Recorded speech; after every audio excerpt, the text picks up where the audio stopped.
부산 월드엑스포 유치 기원 코너입니다. 엑스포에 대한 모든 것을 알아보는 엑스포 탐구 생활. 자, 오늘은요 2030 부산 월드엑스포 범시민유치위원회 백혜림 대리와 함께하도록 하겠습니다. 어서 오세요. 네, 안녕하십니까. 네, 일주일이 참 빨라요. 네, 이렇게 만나뵀는데 지난 시간에 월드엑스포의 효시, 이 수정궁 엑스포에 대한 아주 재미난 에피소드들을 저희에게 또 알려주셨는데 오늘은 또 어떤 이야기 들려주실 건가요? 네, 좀 재밌게 들어주셨으면 좋았을 것 같고요. 네, 재밌었어요. 네, 감사합니다. 오늘은 이제 지난 시간 영국 런던에 이어서 이제 프랑스 파리로 한번 가볼까 하고요. 네네. 이곳은 이제 낭만으로 좀 가득 찬 곳이죠. 네네. 혹시 프랑스 파리 하면 무엇이 좀 생각나실까요? 글쎄요. 일단 많은 분들이 프랑스 파리 하면 에펠탑을 딱 먼저 떠올리시지 않을까요? 그렇죠. 파리 하면 대표적인 것이 에펠탑이죠. 네. 에펠탑 또한 이제 파리 엑스포를 기념하면서 프랑스 철강 생산력과 기술력을 이제 보여주기 위해서 상징적으로 건설되었던 바 있는데요. 네네. 하지만 오늘은 좀 에펠탑에 가려서 하기 힘들었던 이야기를 해볼까 합니다. 많은 이야기들이 있지만 오늘은 그중에서도 패션 그리고 엑스포에 대해서 이야기해볼까 합니다. 네, 일단 패션, 그렇죠. 파리 하면은 또 패션 그렇죠. 아니겠습니까? 네네. 이름만 들어도 아는 그런 고가의 명품 패션 브랜드 성지로 알려져 있기도 하고, 그리고 이 파리에서 국제적인 패션쇼도 참 많이 열리죠? 네, 맞습니다. 바로 방금 말씀하신 이런 고가의 패션 브랜드들, 소위 명품이라고 우리가 흔히 이야기하는 브랜드들 중에 특히 엑스포와 깊은 관계를 갖고 있는 브랜드가 있습니다. 네. 그래서 오늘은 좀 마치 옛날 이야기 들려드리는 것처럼 엑스포가 키워낸 이런 세계적인 패션 브랜드에 대한 이야기를 좀 준비해봤습니다. 네, 일단 그 파리랑 패션은 연결이 잘 되는데 엑스포하고 패션이라고 하니까 이게 이 조합이 좀 잘 안 되는 것 같은데 여기 어떤 얘기들이 숨겨져 있을까요? 네, 이제 먼저 이야기는 이제 시작은 1821년으로 이제 거슬러 가볼 수 있을 것 같습니다. 프랑스 동부의 한 도시에 이제 대대로 목수일을 했던 집안에서 한 아이가 태어났는데요. 목수 집안에서 태어났으니 당연히 이 아이도 가업을 이어서 나무 다루는 일을 배우면서 성장했겠죠. 네네. 모르긴 몰라도 목수 일에 꽤나 좋은 솜씨를 발휘했다고 합니다. 그런데 이제 목수가 된 이 아이가 지금 그 생활에 만족하지 못하고 갑자기 파리로 좀 떠나가게 되는 결심을 하고요. 가출을 한 건가요? 이제 큰 꿈을 좀 쫓아갔겠죠. 네네. 네네. 그는 이제 나무를 이제 다루던 솜씨로 프랑스 파리에서 가장 유명한 가방 제조자의 견습공으로 좀 일을 시작합니다. 네. 이제 그러고 이제 워낙 실력이 뛰어나다 보니 바로 그 실력을 인정받았는데요. 이제 당시 패션 리더였던 나폴레옹 3세 부인인 유제니 황후가 가장 총애하는 장인이 되었습니다. 그렇군요. 이게 목수로 나무도 잘 다루고 하다가 이제 가방을 만드는데도 손재주가 있으니까 이렇게 도움이 됐다라는 건 아주 멋진 성공 스토리 같은데, 근데 뭐 이거하고 엑스포하고 무슨 상관이 있나요? 곧 그 이유를 좀 말씀드릴 수 있을 것 네네네. 같은데요. 이제 황후의 총애를 받는 장인이 됐죠.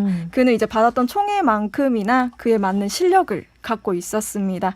이제 특히 실용성 있는 디자인과 번뜩 있는 아이디어로 튼튼한 가방을 만들었습니다. 네. 그래서 당시 이제 파리 귀족 부인들이 입고 있는 옷을 살펴보면 이제 엄청 긴 실크 드레스를 입는 것이 유행이었을 텐데 네. 좀 상상하기 어려우시면 이제 19세기 이제 작품들 좀 생각해 보시면 뭐 르누아르나 이런 작품 생각해 보시면 그 옷차림을 조금 짐작하기가 쉬우실 것 같고요.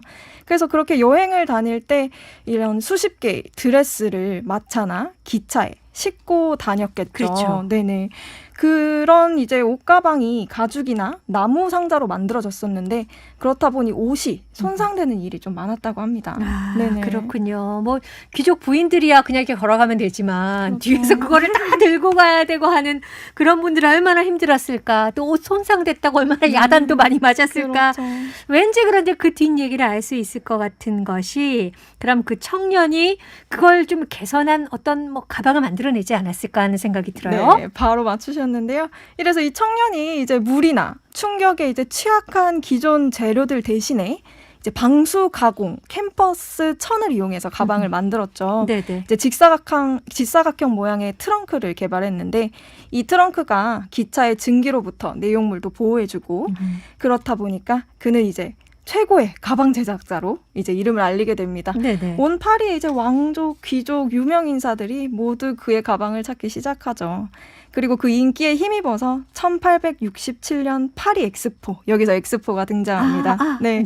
그가 만든 이 가방이 전 세계에 공개가 되죠.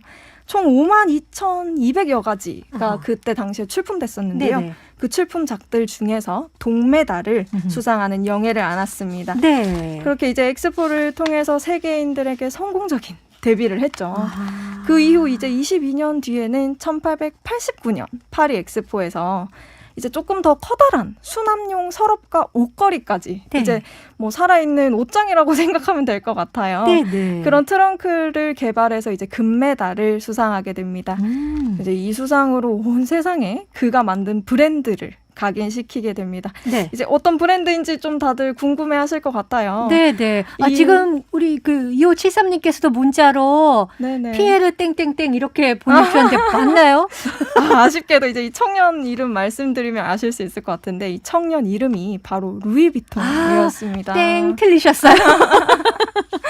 그러군요. 아니 이름만 들어도 아는 그런 패션 브랜드의 네. 창업자 이야기를 해주셨는데 그냥 오랫동안 이렇게 내려왔던 그냥 가방이구나 이렇게 생각을 했는데 일단 엑스포를 통해 가지고 전 세계에 이름을 알리게 됐네요. 그렇죠. 이 브랜드로 말할 것 같으면 이제 수치로만 보면 지난해 2020년에는 약 165억 달러.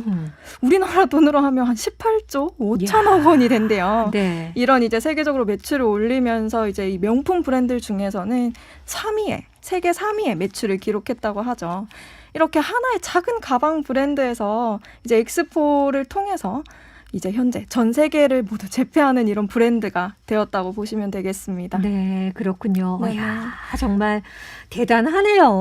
진짜. 그렇죠. 네네. 사실 루이비통이 세계에 데뷔했던 1867년 파리 엑스포는 이제 출품한 브랜드 중에는 이 브랜드뿐만 아니라 다른 현재로도 최고로 손꼽히는 유명 브랜드들도 대거 출품되어서 네. 메이드 인 프랑스라는 우리가 갖고 있는 그런 선망 아하. 그런 것들이 이제 거기서 생겨났다고 보시면 될 것 같고 네네. 그 많은 브랜드들이 이제 엑스포에서 수상하고 정교한 이제 수제 기술, 뭐 실용성, 혁신성 이런 것들을 골고루 인정받으면서 지금까지 이제 전 세계인들의 사랑을 받지 않았나 생각해 봅니다. 네, 그렇군요. 이 엑스포를 함께 또 그 역사라든가 이런 뒷얘기 공부를 하다 보니까 이렇게 패션 브랜드의 역사까지도 함께 공부할 수 있어서 참 재밌는 것 같은데 그러고 보면 우리 삶 곳곳에 이런 엑스포의 흔적들이 발견이 돼서 참 놀랍다는 생각이 들어요. 네, 정말 알면 알수록 흥미로운 엑스포가 아닐까 합니다. 제가 너무 패션 브랜드에 대해서만 이야기를 한 것 같아서 네. 딱 한 가지 다른 이야기 하나 더 말씀드리고 오늘 이야기를 조금 마무리해 볼까 합니다. 알겠습니다. 네, 키워드로 말씀드리면 바로 미니 스커트인데요. 네. 이 미니 스커트는 1965년쯤에 아. 영국 디자이너가 아주 과감하게 길이를 잘라내면서 네. 이제 처음 만들어냈는데요.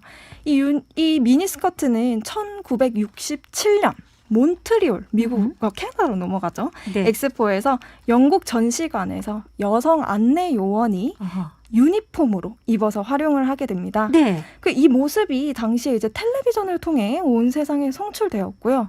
그래서 이 이상의 열기가 얼마나 대단했는지 곧이어서 다른 참가국 전시관들도 모두 안내 요원의 유니폼을 뒤늦게 미니스커트로 바꾸게 되었습니다. 네네. 이렇게 좀 많은 여성분들이 자유로운 패션 스타일에 열광하고 이제 몬트리올 엑스포는 이거를 이제 세상에 알리고 유행시키는데 큰 역할을 하게 되었습니다. 그렇군요. 야, 그러고 보면 우리가 뭐 지금 즐겨 입죠. 미니 스커트까지 엑스포를 통해서 이렇게 다 나왔다고 하는 거 네네. 보니까 참 알면 알수록 엑스포 매력적이라는 생각이 들어요. 덕분에 오늘도 엑스포와 또 한 발자국 더 가까이 다가간 것 같습니다.